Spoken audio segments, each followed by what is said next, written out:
Down to 8:28 left to play in the game.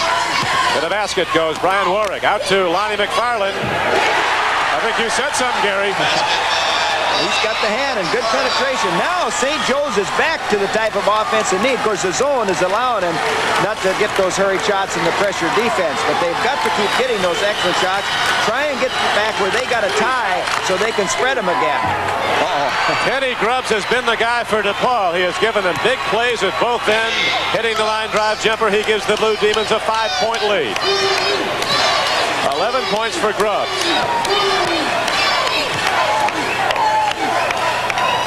Lonnie McFarland, a freshman who's hit all 3 field goal attempts, looking to go baseline. Doubling up on him, they get the ball across now to Warwick. And he hits it down. St. Joseph's won't back off. Really doing a good job of going cross court with the pass and getting the open shot, 15 to 18 footer. Round starting up here now at 7:26 left to play.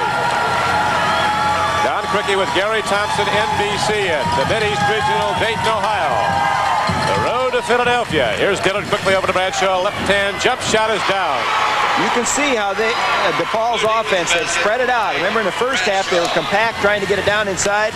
St. Joe's wouldn't let them. Now they've got much more area of the floor to cover, and DePaul's getting better shots. Bradshaw has 11. And again, the Blue Demons have a 5-point lead. Some long passes now by St. Joseph's. John Smith gets inside and gets the roll. Smart players. Beautiful pass and a good move by Smith when he got the basketball off the bounce. He went right up to the basket. And again, the #1 team in the country's lead is cut to 3 points with 6:32 left to play. DePaul with the ball. Aguirre down to Cummings. Well done by the Blue Demons as Aguirre gets the assist. The freshman McFarland turned his head right that time. Did not see the cutter coming through and got blindsided, got the easy layup. 6:15 to go. Both teams matching shots now as DePaul maintains a 5-point lead. Down low they go to Smith. St. Joseph's discipline. They know they can't run with DePaul. They don't have the physical power that DePaul has. But John Smith with a punt fake puts the defense up and hits the jumper to bring St. Joseph's back to within 3. Great shooting by both clubs as you look at a worried bench over there for DePaul. Ray Meyer and assistant coaches. Cummings again gets the offensive board and puts it back up, and now the ball is tapped out to Jeffrey Clark. Costner taps it out, and St. Joseph's again has a chance to come within 1. That freshman is a smart play in there. He didn't have a chance to get his hand on the ball for that rebound, and he tapped it out, and they saved possession. Upsets have been part of the NCAA basketball legend in tournament play. And St. Joseph's is very much in this game as John Smith forces a shot. Costner puts it up. And who gets the ball? It comes inbound to the Blue Demons. Ray Meyer blowing his little sigh of breath. And I tell you, that's a big possession because if they go to 1, you get a little tighter on the other end shooting with a 1-point lead rather than 3. You know, Gary, they're all big possessions right now as we have 5:14 to go. And here at Dayton Riot, we have 5:14 left to play in the game. #1 ranked DePaul holding to a 48-45 lead over St. Joseph's of Philadelphia. Who are these guys? A lot of people ask. St. Joseph's of Philadelphia. Well, they're part of a great basketball tradition in Philadelphia. The Big Five tradition. Over the years, those Philadelphia City teams playing out of the Palestra have compiled an amazing record against outside competition. This year, 4 of the Big Five went to postseason play. And St. Joe's themselves, you talk about tradition. The NCAA, they've been there 11 times. They've been to the NIT 6 times prior to this season. DePaul under control, leading by just 3 points. Aguirre's been shut down. He has 8 points in the game, but this extremely well-disciplined and well-drilled St. Joseph's zone has denied him the ball down low. Aguirre working down low, but they're not able to get the ball to him. St. Joseph's may not have the talent. They certainly don't have the talent DePaul has, but are they well coached? They certainly are, and this is where people, they talk about 30-second clocks and 45-second clocks in the college game of basketball. This is where the coaches will argue with you, many of them, that it gives you a chance to do some things if you have less talent. And I don't think anybody would disagree that there's more talent on the floor of the DePaul side. The Blue Demons taking the air out now. Moving around the perimeter. St. Joseph's in that zone defense. Cummings is working down low off the baseline of the floor. Coach Myers, at age 67, a coaching dynamo. He was like a Hall of Fame at the coaches meeting yesterday. Bobby Knight, who sent us Indiana Hoosiers against Maryland. The second game was there. Coach Ray Myers, Lefty Drizel, who's had 420 wins in his career. Jim Lyman said, "Hey, I'm just happy to be sitting up here with these guys." Well, DePaul, they're giving St. Joe's a little of their own medicine now. And I think this is a good move by DePaul because they were having to put that shot up from the 20-foot range and give St. Joe's a chance to get back in. Now St. Joe's is going to have to come out and get them.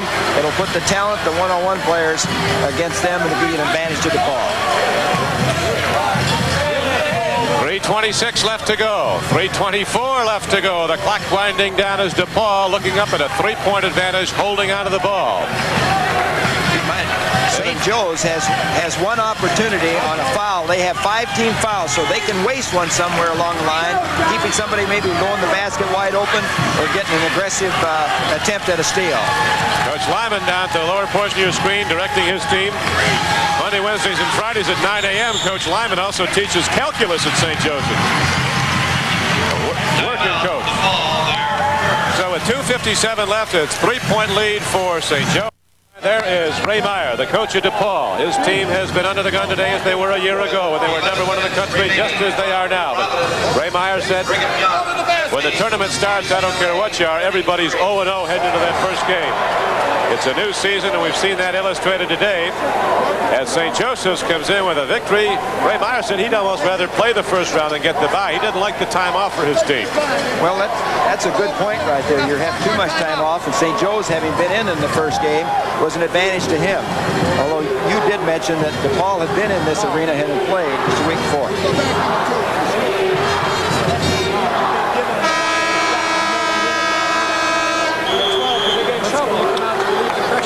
Real smart, real solid. Let's go now. Take it up. Shooting's been good. St. Joseph's calculated in their shot selection. DePaul has hit 52% as a team for the whole season, but they've averaged 80 points a game today. With 2:57 to play, they only have 48. Well, I mentioned early in the game that I thought they'd have to shoot between 50 and 55%. Good look at St. Joe's coach right there. But they're shooting 59. They still trail by 3, and they've got the monkey on their back right now to make DePaul play. Now St. Joseph's comes out. Goes into a press. They have to get the ball back. Here's a pass over to Dillard. The #1 team in the country, DePaul, leading by just 3 points as we start down the stretch in this second-round game of the Mid-East Regional. Don Criqui with Gary Thompson. The ball is stolen by Lonnie McFarland as he given St. Joseph's a lift today. 3 shots, he's hit them all. And now he steals the ball, and St. Joseph's ready to look for a shot that could bring them to within 1. 2.5 minutes to go. I like that defense. They were in a 1-2-1-1 trap, which enables you to protect the basket. Ryan Warwick takes it to the basket. McGuire stays right with him. Way outside. Quickly over to John Smith. Almost at travel. He calls a timeout. Jim Lyman wants to bring his Hawks over. Talk this thing over. Coach Myers happened to have that timeout called too because he's got some counsel he wants to pass along with his team in the lead 48-45 and 2:14 to play. Coming up, it's the amazing conclusion to this classic NCAA game. Don't go anywhere. Comcast Sportsnet Classics continues right after this. Within striking distance, it was just all you can really ask in a game like that, to have a chance at the end. We've got a good one going in the Mid-East Regional at Dayton, Ohio. This is Don Criqui with Gary Thompson. That's Ray Meyer, the 67-year-old head coach of #1 ranked DePaul. But right now, his Blue Demons are holding to a 3-point lead with 2:14 to go. And we welcome those of you in various parts of the country who have now switched to Dayton, Ohio, where the DePaul Blue Demons are holding to a 3-point lead over St. Joseph's of Philadelphia with 2:14 to go. And St. Joseph's has the ball. This is Jeffrey Clark, a very stable, controlled backcourt player who's directed their offense against a switching DePaul defense, primarily man-to-man. A 3-point lead. DePaul led by 7 not that long ago. And DePaul and their many fans here in Dayton remember so well a year ago when, just as they are now, DePaul was ranked #1 at season's end, the regular season, only to lose in its first game of the tournament play to UCLA. Now it's St. Joseph's looking to continue the storied history of upsets in NCAA tournament play. But DePaul hawking the ball. If McFarland had put that pass on the right side, the big guy might have been able to reverse and get 2. He put it up on the inside. On the defensive side, he's able to deflect it away. 1:29 to play in the game. St. Joseph's down by 3. The ball is tipped away. A great play. Bradshaw tipped the ball. And DePaul gets it with 1:20 to go. DePaul leading by 3. You'd expect that of Bradshaw, the leader on the team in assists and the quick hands. He makes the big play.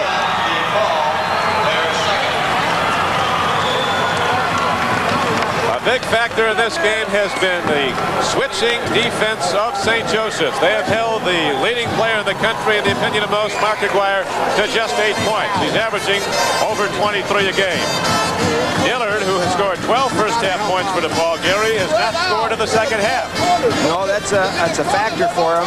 But I tell you, they've been getting good shooting. As you listen to the DePaul bench and Ray's son Joey in the glasses there, who'll be taken over for him probably in the next couple of years. A moment ago, that turnover cost St. Joseph's a chance to possibly come within 1. Watch McFarland, ball over the head right here. See Bradshaw sinking right here, anticipating, goes for it. It should have come back out the side and reversed it around. The defensive man on the far side would have been able to recover and not had a shot anyhow. Ray Meyer, who talked about it being a year of going to bed later, sleeping less, and getting up earlier, has another one of those worrisome games on his hand right now, as his Blue Demons are up by just 3. A coach 38 years his junior. The up-and-coming star of coaching, perhaps. They've had so many great ones at St. Joseph. Jack Ramsey, Paul Westhead, Jack McKinney, and now Jim Lyman, 39 years old. Himself a great player at St. Joseph's. The best in the city of Philadelphia in the Big Five in 1963. A calculus teacher. And a man who is under control and has his team that way also, as they are playing a great game against the best team in America. Here's a steal by St. Joseph's with 1:09 to go. 48-45. DePaul by 3, and St. Joseph's has it back. A minute to go. They got to come down, get a good shot, get a basket, call timeout, get a chance to set the pressure defense. It comes back inbound to the Hawks of St. Joseph. Keep in mind, St. Joseph still has 1 foul that they can commit without sending DePaul into the 1-and-1. DePaul rebounds. Grubbs gets the ball. He's tied up by John Smith.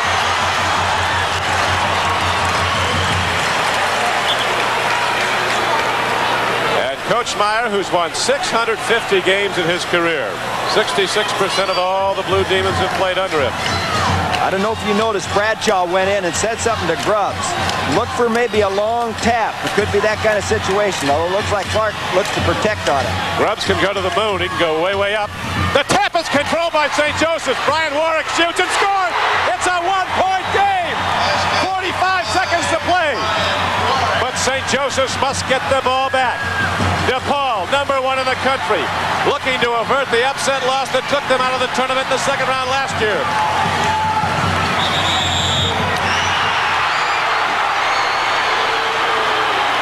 Here's a timeout signal for. Now let's see what the call is. We're not sure what the call is, and neither is either team. I noticed Ray Meyer hollered at the official that he thought it should have been a foul. And we're ready to go now with 32 seconds left to go in the game. Danny Ainge of Brigham Young leading the way as the BYU Cougars are out in front of UCLA. 55-40 in the second half. Eastern Regional, Providence, Rhode Island. Notre Dame and James Madison getting ready to go after it in the second game there. Many parts of the country will be seeing that game. Here at the Mid-East Regional in Dayton, Ohio, we're going to be watching Indiana and Maryland, 2 powerhouse teams over the years. Don, I think right here I'd go after a quick attempt to get the ball and get the foul, because you may have to go and foul them again. You want to get them in the 1-and-1 where they have to shoot the basketball. Clyde Bradshaw starts to drive, and now the hawking St. Joseph defense, and Clyde Bradshaw wisely takes a timeout with 23 seconds left to play. The scoring has been low and it's been balanced. DePaul is led by Dillard still, who scored 12 points all in the first half. He's unable now that zone has been coming out to get him, not allowing him the long shot, which he hits so consistently. Teddy Grubbs, who everyone who assesses DePaul from a scouting standpoint says is one of the keys. When he's good, they're good. Has 11 points. Bradshaw has 11. Tony Costner, the freshman, has 11 for St. Joseph's. Warwick, that outside jump shooting specialist, Brian Warwick, has 10 points, all on field goals from the outside. And John Smith is now snuck in there with 10. He's working down low. But the big bottom line number right now is a 1-point lead for DePaul. And again, I think it's crucial. We mentioned DePaul not in the 1-and-1. It may come down to that you may want them in the 1-and-1. Even though they're a good foul shooting team, 72%. As a team, most of that coming with the starters. But I think you've got to go aggressively for the basketball and the steal right here. So you have a chance to put them at the line and miss without running the clock down to where you don't have an opportunity on offense yourself.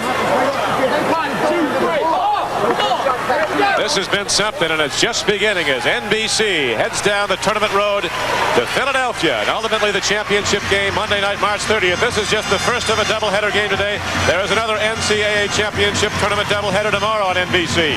Right now, we're coming down the stretch. 23 seconds to play. DePaul leading by a point and with the ball. Aguirre throws it outside. 19 seconds to go. You see the clock winding down. St. Joseph's looking for what would be the hallmark upset of this season. And here's a foul call on Lonnie McFarland, a foul he had to give. They had to stop the clock. St. Joseph's foul. Jim Lyman up and pacing the sideline. And I think he may have wanted to get that foul earlier. And of course, you can't go out and just chop the guy or else it's a two-shot foul. But they needed to get a quick one. It's 48-47 DePaul. All right, sir, we're ready to do it again now. 13 seconds left in regulation and overtime unlikely. It's a 1-point game. DePaul 48-47. Most importantly, from the Blue Demons standpoint, they'll have the ball. They'll put it in bounds and we come back to live action with 13 seconds left to play. It's been a great game, and St. Joseph's, win or lose, has really done Philadelphia basketball and St. Joseph's University proud. They played a great game. They certainly have. Everybody, I think, was expecting a blowout. They played the kind of game for fans. They might think it was not very pretty, but it's certainly been effective. And it's exactly the way Jim Lyman had to play this ball club, and it's been effective for him. Right now, I would try and take the ball out of the hands of Skip Dillard or Bradshaw. I think you've got to try and make one of the big guys hit the free throw. Overplay, maybe even if he has to back cut. 13 seconds to play.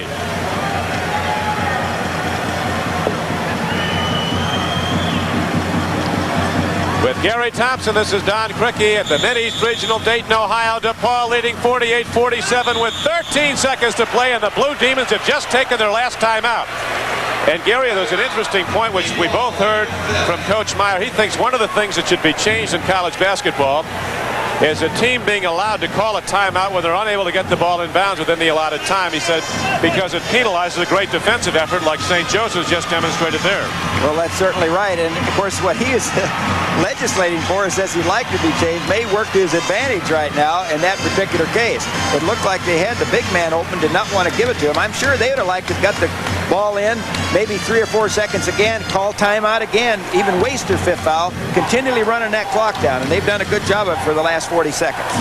Brigham Young continuing a 15-point advantage over UCLA in the second half of the East Regional at Providence, Rhode Island. 57-42. Right here is airtight. 13 seconds to play unofficially. Our statistician Jack Bailey has no timeouts remaining for DePaul. So should the DePaul Blue Demons be unable to inbound the ball and mistakenly make the mistake of calling a timeout, it would be, of course, a technical foul. And we could very easily have this game tied. We might not be done yet before the low T. Well, I'm certainly think that will have been talked about on the 5th timeout. I don't look for that to happen here. But again, I say you've got to overplay those two guards and try and make them get the ball to a big man and foul them in this situation. 13 seconds to go. St. Joseph's needing the ball back. DePaul leading by a point.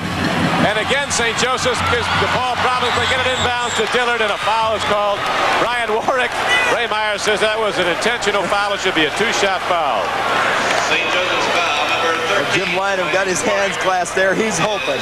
He's hoping that best they can only make one of these two. What, guys? It's interesting also, Gary, that DePaul has been perfect from the line, 5 of 5. They haven't been there very often. St. Joseph's has had the game under control as they wanted. But right now, St. Joe's could see this game be knocked away. The free throws are good. Well, here's the timeout. You expected that. They'll try and freeze or ice that shooter, and I think it's their third timeout.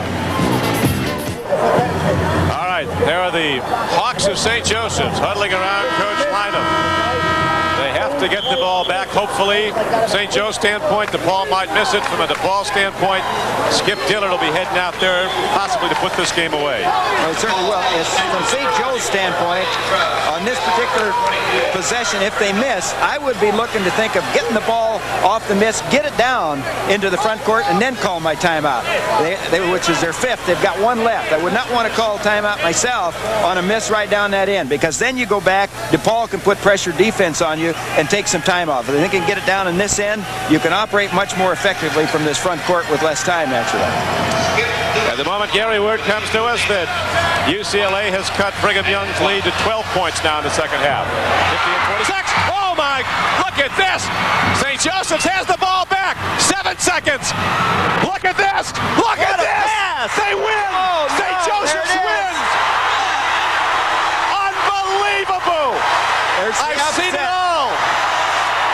St. Joseph's of Philadelphia has just scored one of the most dramatic victories in the history of the NCAA basketball playoff. They have upset the #1 ranked team in America, DePaul. St. Joseph's gets the ball back. Down the floor comes Warwick, completely under control. Gets the ball to John Smith. And the senior forward puts in a shot at the buzzer that gives St. Joseph's an upset that will be remembered as long as they play this tournament. Great composure there on the part of St. Joe's. Warwick dumped the ball to the wing on the baseline side to McFarland, the freshman, who had the composure to go down inside and spot the open guy, Smith, who got the layup. And they took the ball, no timeout, and decided one of the strategies there is do not let the defense get set up by calling a timeout. And that's what must have been Jim Lyman's strategy right there, was not call a timeout and let them set in the zone. Play against them if they get the miss, and that's really worked out for them. I'll tell you, the coaching staff is stunned over there. I look at Joey Meyer, Ray Meyer, they've got to be heartbroken. This is twice in 2 years. That's right. The same as a year ago, just what Coach Meyer feared. His team coming in ranked #1 in the country. Absolutely an unbelievable ending as Jim Lyman and his St. Joseph's Hawks win at the buzzer. They beat the #1 team. Here's Skip Dillard at the free throw line. 85% free throw shooter. It doesn't go. Down with the rebound, and here comes Warwick between the legs, weaving his way through DePaul. The long lead pass down low. Lonnie McFarland jump passing down low to John Smith. The ball goes through as the buzzer sounds. And look at Jim Lyman. Look up at the clock. St. Joseph's of Philadelphia has scored one of the great upset victories ever in college basketball. I don't think that's an overstatement. And great gentleman that he is, Ray Meyer of DePaul is the first guy out there to shake his hand. The measure of Ray Meyer, the 67-year-old head coach who's waited so long for a national championship team. They thought he might get it last year in the first round. He went out to UCLA. They thought he might get it this year. But Jim Lyman, and very shortly, Gary Thompson's going to be out there talking with Coach Lyman. The Indiana Hoosiers are out warming up for the second game here with Maryland. This has really been something. It's a heartbreaker for DePaul and their many fans in Chicago. They represent that great city so well with their basketball team over the years. Now let's go down to Gary Thompson and Coach Jim Lyman. Well, we're with Jim Lyman, and it's got to be one of the greatest wins in the history of St. Joseph, Coach. Well, I appreciate that, Gary. I just was really pleased with our players over the course of the game because we retained our composure. DePaul made several runs, giving up maybe 6-7 points, but we tried to stay with what we wanted to do coming in, which basically was to control the tempo of the game. And as a result, we were there at the end and caught a break. That's it. Jim Jim, I think we've got a chance maybe to see that last play as they brought it down.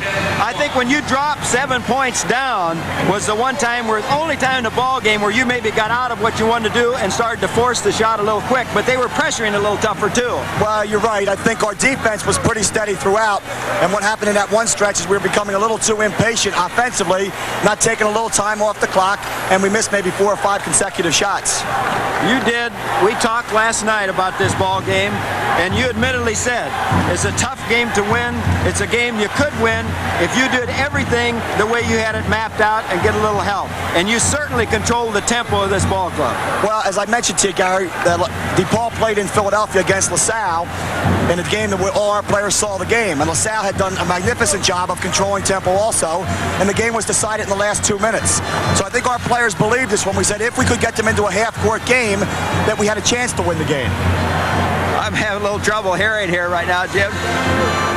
We're going to chance to look at the last play. If we can get a monitor, let's look at it right here. We'll get a monitor turned around for us. There it is. Well, Skip Dillard.